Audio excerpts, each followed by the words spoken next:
Warm welcome to you as the Advisory Council of Qila Settlement. I have a very, very warm welcome to the ministers who have managed to reach up, right up 2 kilometers from the main land. So we thank you, sir, or sirs, that we are here gathered to discuss something better, as we have crisis been coming along our ways that we have difficulties finding, but we have managed to hold hands together so that we can show each other's good hands, so that we can lead a healthy and happy government that we are running in at the moment, that will lead us to good opportunities for each and everyone, elderly and children, whoever is in need. So with those words, I shall give the floor to continue whatever we have in our minds, and may God bless you all. Thank you, Mr. Jiten, for those welcome words. And the Advisory Councillor of Qila Settlement. I, on behalf of Standing Committee on Justice, Law and Human Rights, would like to actually welcome each and every one of you who are present over here this evening to be part of the submission that we are actually collecting at this point in time on the two bills that is before our committee. Bill number 3 of 2021, which is Heritage Bill, and Bill number 5 of 2022, which happens to be the Investment Fiji Bill.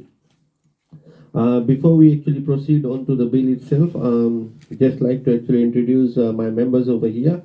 Those of you who might be actually aware, and those of you who might not be aware of what we are actually going to do this evening, if you people would have been actually following the Parliament, you might have actually known for the fact that whenever a bill is actually introduced to the Parliament, it is referred to a particular committee, and that committee happens to be the Standing Committee on Justice, Law and Human Rights. And it's our responsibility as a team to go out to collect submissions from general public, get their views, deliberate on it. If there is a need for any changes to take place in the bill that is actually given to us by Parliament, we make necessary amendments to it, and then we actually report back to the Parliament. So with me over here this evening, I have on my left Honorable Moses Bulitavu, who's an opposition member and member of this particular committee. Myself, I am Elvik Maharaj, chairperson on this particular committee. On my right, I have Honorable Rohit Sharma, who is the deputy chairperson and a government MP. And following him, we have Honorable Dr. Sali Govin, who's also a government MP and member of this particular committee. Joining us virtually this evening is Honorable Ratu Suliano Matni Tambua. For some reason, he's not able to make it to this particular meeting this evening, so he is actually joining us through virtual means. Now I'll actually hand it over to Honorable Govin, who can actually briefly take us through with regards to the two bills that we are actually going to discuss today. And then later on, we'll get Honorable Rohit Sharma to actually explain the bill in Hindi. And from there on, once we actually reach that stage, and then we'll actually go into question-answer session and discussion on the bills. So, Honorable Sali Govin.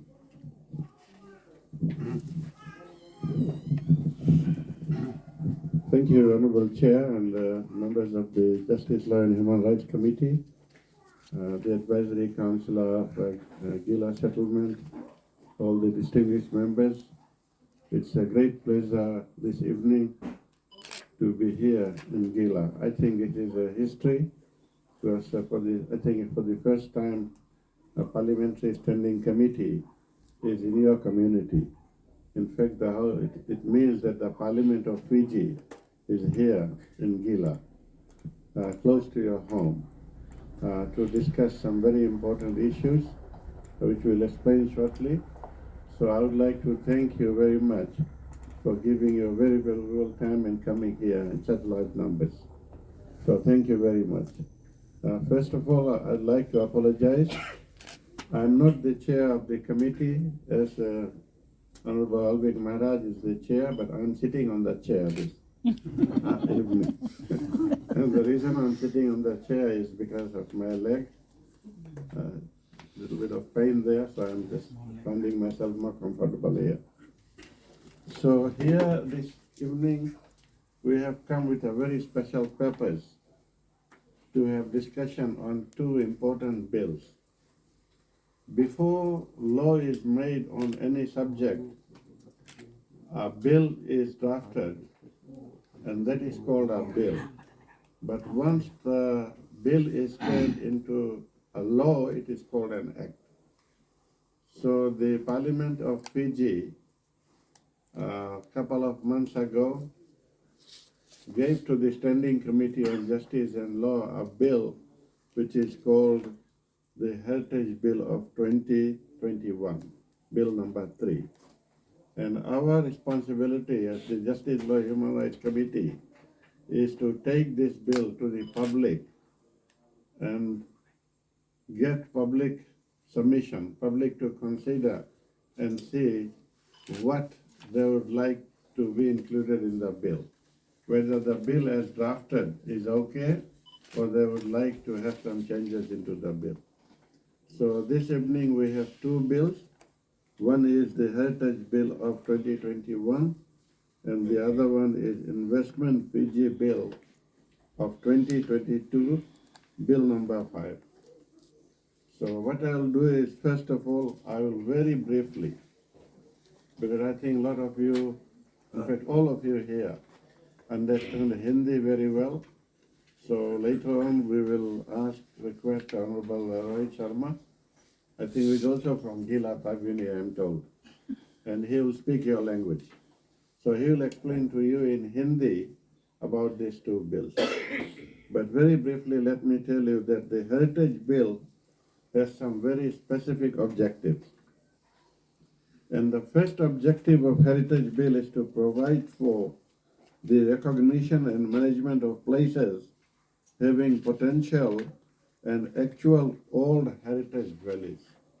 So if any particular site, physical site or environment or forest or building, etc., is of particular cultural, traditional, historical importance, then there is possibility of that site to be listed under the World Heritage listing in the register, which will be created under bill.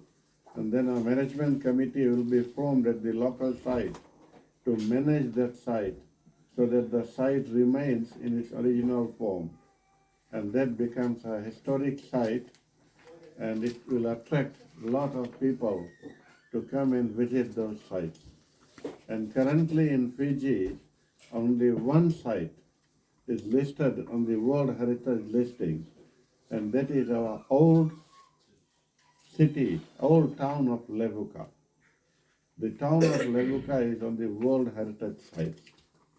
Together with that, there are 3 or 4 other sites which are potential World Heritage listing sites, but they are still not called the World Heritage sites. And one of them is in my own province of Nandronga in Singatoka, which is the Singatoka Sand Dunes. Most of you must have passed through Singatoka Sand Dunes. So that is a possible site, only one of its kind in Fiji. So we'll be visiting that one too and have discussions with the community there as to what challenges they face. And the other one is in Vanua Levu off Bua Bay, the island of Endua. Endua Mata or Endua Mata? Endua Tamba. And it is famous for a very special variety of iguana. Big iguanas are there, about 12,000 or 13,000 iguanas reside on that island, and that is also on the possible World Heritage Site listing. And the third one is a rainforest in Maitasiri, Namosi, and that is the Sobi basin. So that's another site. So there are 3-4 sites which are already there. And our team has come here to look at some possible sites on Taveuni. And the chair and Honorable Roy will explain to you what are some possible sites we are looking here to be listed as our probable sites. So the second objective is to establish a council and provide for the functions and powers for safeguarding the integrity of places having potential and actual old heritage values. So once the site is listed on the register, it has to be managed by a council, a national council. So this bill will explain how the council will be formed, what are the functions, what are the powers, and what they can do and what they can do regarding those sites.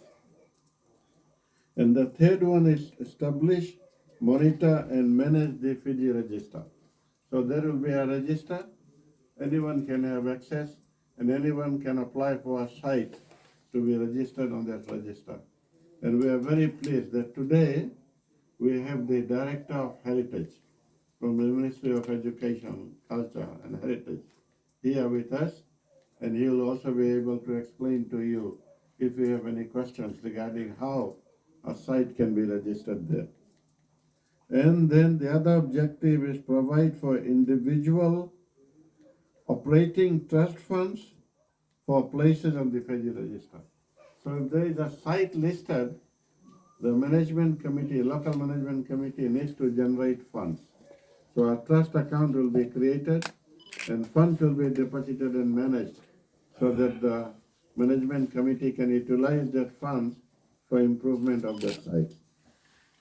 And the other objective is to implement the World Heritage Convention. This convention comes under the arm of a United Nations agency called UNESCO, United Nations Educational, Scientific and Cultural Organization, which is United Nations agency which really looks after old heritage sites. And from time to time they have a convention, and this convention was in 1972, under which they created the guidelines for listing of sites under the World Heritage listings. So they will be managed by them, and we have to abide by this convention. And the final one is to provide for other matters that are necessary for the administration of this act. So anything to do with this act will be administered by this council. So this bill has about 6 parts to it, and each part will be very briefly explained to you in Hindi. So rather than me going through in English and then repeating.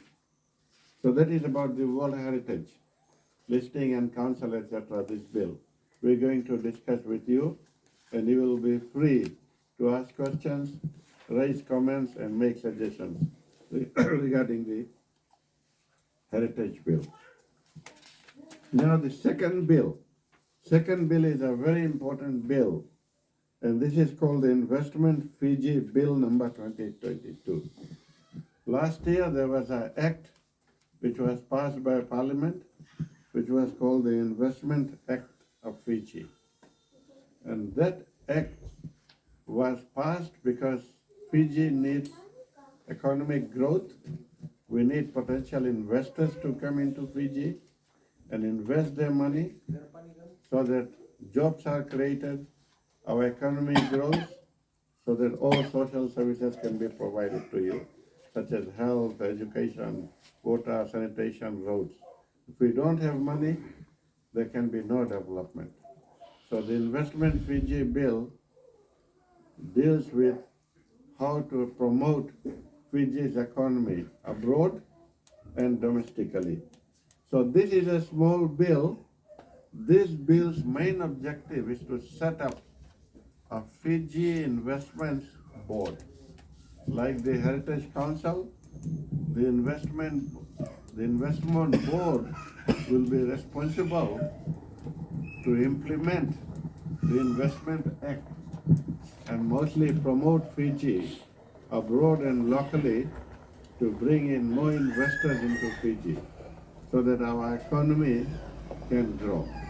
So you will have opportunity to comment on this bill, anything to do with investment. And I'm sure in Taveuni there are a lot of investors locally. Some are investing in growth, Dalo, agriculture, but also in tourism. So I'm sure you will have a lot of things to say. So without taking much of your time, I would like to give the mic back to the chair and then to Honorable Rohit to speak in your language and explain to you what this bill, before we give you opportunity to comment and ask questions and talk about this bill. Thank you very much once again for coming and participating in this important dialogue. ये जो आप लोग बोल रहे हैं ये सब दुनिया भर के लोग इसको लाइव भी देख रहे हैं, ठीक है? तो यहाँ पर for our viewers, the gentleman has just thanked the committee for coming here and giving our views on these two bills. Especially, he is very happy with the about Tangi Modea, that tomorrow we'll be going to visit Tangi Modea, and he said that this is a very unique place, and with that he is requesting us that if this bill is being passed in Parliament, then hopefully the Council will look into the submission of this Tangi Modea flower and the places to visit and other stuff. Thank you.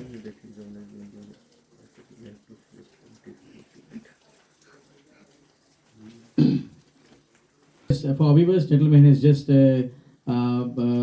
advised us there's a natural water slide here in Taveuni, and which we could also look into it. So surely we'll talk about it again. Mentioned earlier that it is a history for us and a pleasure for us as well. So once again, I thank you all for coming over and visiting us. So as we see that the bills, which is Heritage Bill and Investment Bill. So as per the Heritage Bill, heritage means it's like something unique. Something unique.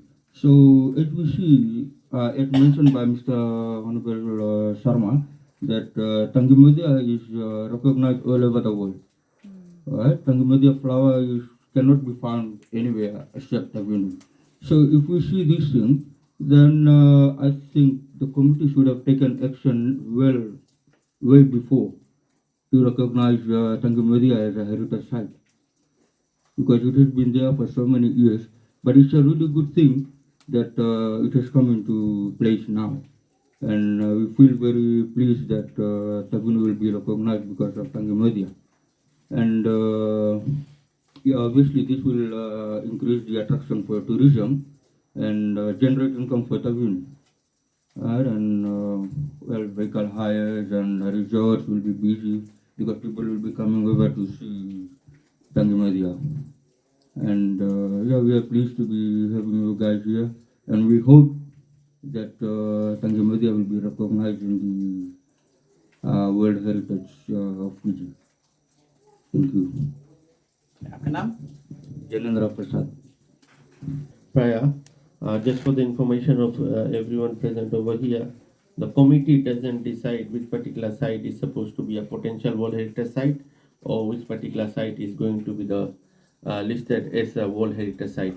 That is the responsibility of, at the moment, National Trust, Fiji National Trust, and if the bill becomes an act, then it will be Fiji Heritage Council, which actually determines which particular site actually can become a potential or get listed as a World Heritage Site.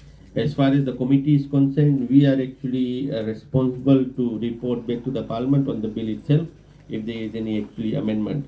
So the bill is going to set the platform, procedures, and the process as to how a particular place is going to be registered as a World Heritage, potential World Heritage site, and then if later on it can be actually registered as a World Heritage site. One of the major concern would be with regards to any of the site that gets registered as a World Heritage site is the owner of that particular site or the monument needs to give consent. So for example, he or she needs to write to Fiji Heritage Council once this bill becomes an act before it can be listed in the register as a potential heritage site. So without the consent, we cannot do it. For example, even for Tangi Modia, whoever is the land owning unit or the Matangalis, they actually have to write 60% consent has to be given in regards to the lake and the flower itself found to have that particular place registered as a potential site for a World Heritage site. So that is the difference. It's not on the committee to decide, but it's the Fiji Heritage Council which will be formed once this particular bill becomes an act in conjunction with Department of Heritage from Ministry of Education. Thank you.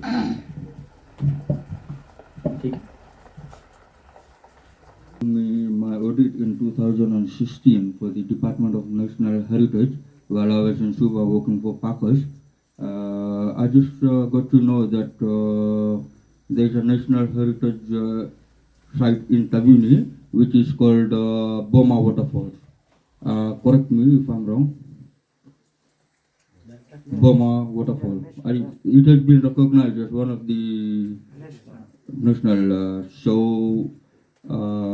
Then at that point in time, Tangi Modia was recognized as a national heritage. No. So this is where the question comes in, right? You guys all know that it was the first place in the world. So this has to be coming into effect. I mean,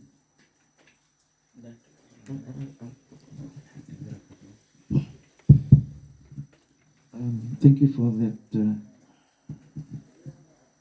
question. Just for me to answer into what you asked is, Boma has become national at the moment.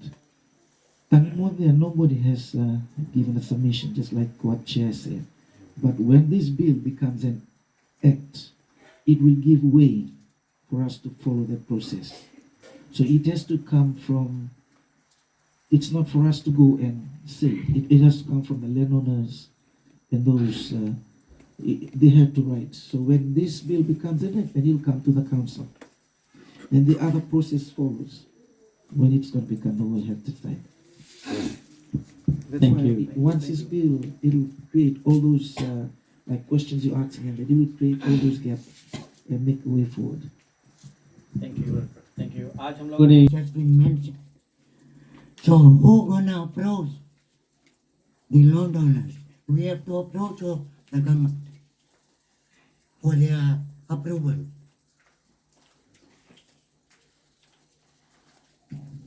Once this becomes an act,